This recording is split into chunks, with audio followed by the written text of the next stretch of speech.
আসসালামু আলাইকুম। সাদিয়া কুকিং হাউজে সবাইকে স্বাগতম। আজকে আমি আপনাদের সাথে ডিম ও আলুর কাবাব এই রেসিপিটি শেয়ার করছি। বিকেলবেলা চায়ের সাথে কিন্তু আমরা এরকম একটা রেসিপি খেতে পারি। আর এই রেসিপিটি অবশ্যই সবার খুব ভালো লাগবে, এটা আমি আশা রাখছি।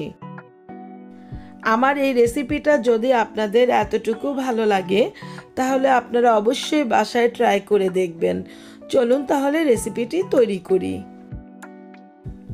এখানে আমি 4টা ডিম এবং 5টা ছোট ছোট আলু সিদ্ধ করে নিয়েছি। সিদ্ধ করাটা দেখাইনি কারণ আমরা সিদ্ধ করতে সবাই জানি। তো প্রথমে ডিমগুলোকে একটা গ্রেটারের সাহায্যে আমি গ্রেট করে নিচ্ছি। এই গ্রেটারের ছোট অংশ দিয়েই ডিমগুলোকে গ্রেট করে নিচ্ছি। ডিমগুলোকে কিন্তু আমরা ইচ্ছে করলে হাত দিয়ে চটকে করে নিতে পারতাম, কিন্তু গ্রেটারের সাহায্যে এমনভাবে করে নিলে আপনার কাবাবটা খেতে খুব ভালো লাগবে। সব কয়টা ডিম এভাবে গ্রেট করে নিচ্ছি।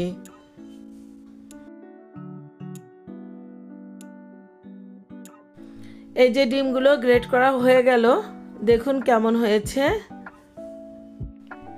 এবার ডিমের মতো করে আলুগুলোকেও গ্রেট করে নিব। এই যে আলুগুলো এক এক করে গ্রেট করে নিচ্ছি। ডিম আর আলুটাকে এভাবে গ্রেট করে নিলে কাবাবটা খেতে কিন্তু খুবই টেস্টি হয়। আলুটাও গ্রেট করা হয়ে গেল। এই যে দেখুন আলুটাও রেডি হয়ে গেল। এবার এই গ্রেট করা আলু আর ডিমের মধ্যে দিয়ে দিচ্ছি 1 কাপ পরিমাণ পেঁয়াজ বেরেস্তা। এখানে পেঁয়াজ বেরেস্তার তেলটা কিন্তু আমি ছেঁকে নিয়েছি। দিয়ে দিচ্ছি 1 টেবিল চামচ পরিমাণ কাঁচামরিচের কুচি। আরও দিয়ে দিচ্ছি 1 চা চামচ পরিমাণ চিলি ফ্লেক্স। দিয়ে দিচ্ছি 1/2 চা চামচ পরিমাণ লাল মরিচের গুঁড়ো। দিয়ে দিচ্ছি 1/2 চা চামচ পরিমাণ গরম মশলার গুঁড়ো, 1/2 চা চামচ পরিমাণ কালো গোলমরিচের গুঁড়ো, 1/2 চা চামচ পরিমাণ ভাজা জিরে গুঁড়ো। তারপর দিয়ে দিচ্ছি 1/2 চা চামচ পরিমাণ আদা পেস্ট এবং 1/2 চা চামচের একটু কম রসুন পেস্ট। এবার দিয়ে দিচ্ছি স্বাদ মতো লবণ। আরও দিয়ে দিচ্ছি 1 কাপ পরিমাণ ধনেপাতা কুচি। ধনেপাতা কুচিটা দেওয়ার পর সবগুলো উপকরণগুলোকে একত্রে বেশ ভালোভাবে মাখিয়ে নিতে হবে। এগুলোকে কিন্তু খুব সুন্দরভাবে মাখিয়ে নিতে হবে। এগুলোকে একটু ভালোভাবে মাখিয়ে নিয়ে 10 মিনিট ঢাকনা দিয়ে ঢেকে রেখে দিব।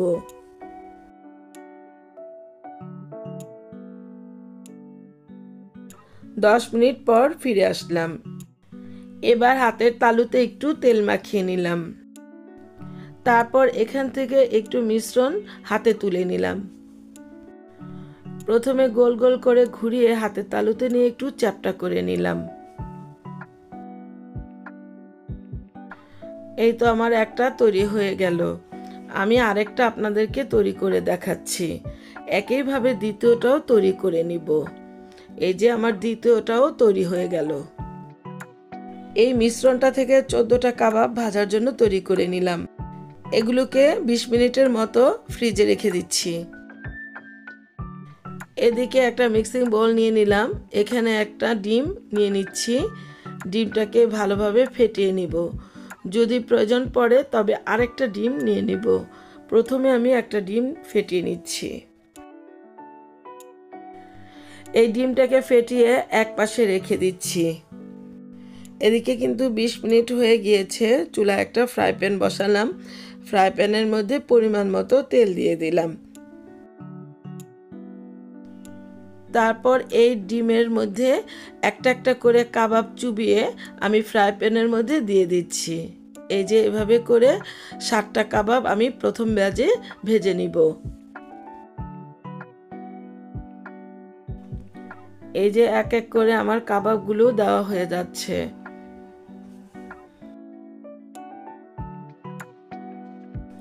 যেহেতু আমার এটা ডিম ও আলুর কাবাব, কাজে একটুখানি ডিম আমি উপর থেকে ছড়িয়ে দিচ্ছি। এতে করে কাবাবটা কিন্তু খেতে খুব টেস্টি হবে। একটা কাঁটা চামচের সাহায্যে এগুলোকে উল্টে পাল্টে দিচ্ছি। এগুলোকে উল্টে পাল্টে নেড়ে চেড়ে ভেজে নিতে হবে।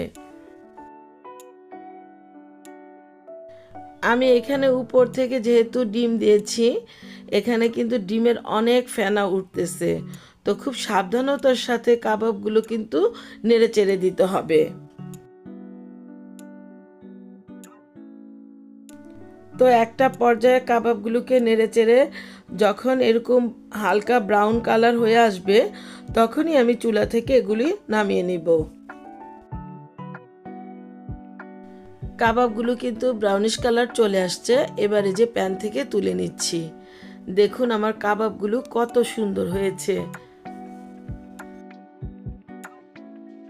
দ্বিতীয় ব্যাচে বাকি কাবাবগুলো ভেজে নিচ্ছি। এই যে কাবাবগুলো আগের মতো করেই প্যানের মধ্যে দিয়ে দিচ্ছি। উপর থেকে ডিম দেওয়ার কারণে কিন্তু তেলের মধ্যে প্রচুর পরিমাণ ফেনা এসেছে। এগুলো নিয়ে ভয় পাওয়ার কিছু নেই। আমি কাবাবগুলো এর মধ্যে ভেজে নিচ্ছি। তো আমার কাবাবগুলো ভাজা হয়ে গেল। এবার আমি আপনাদেরকে পরিবেশন করে দেখাচ্ছি।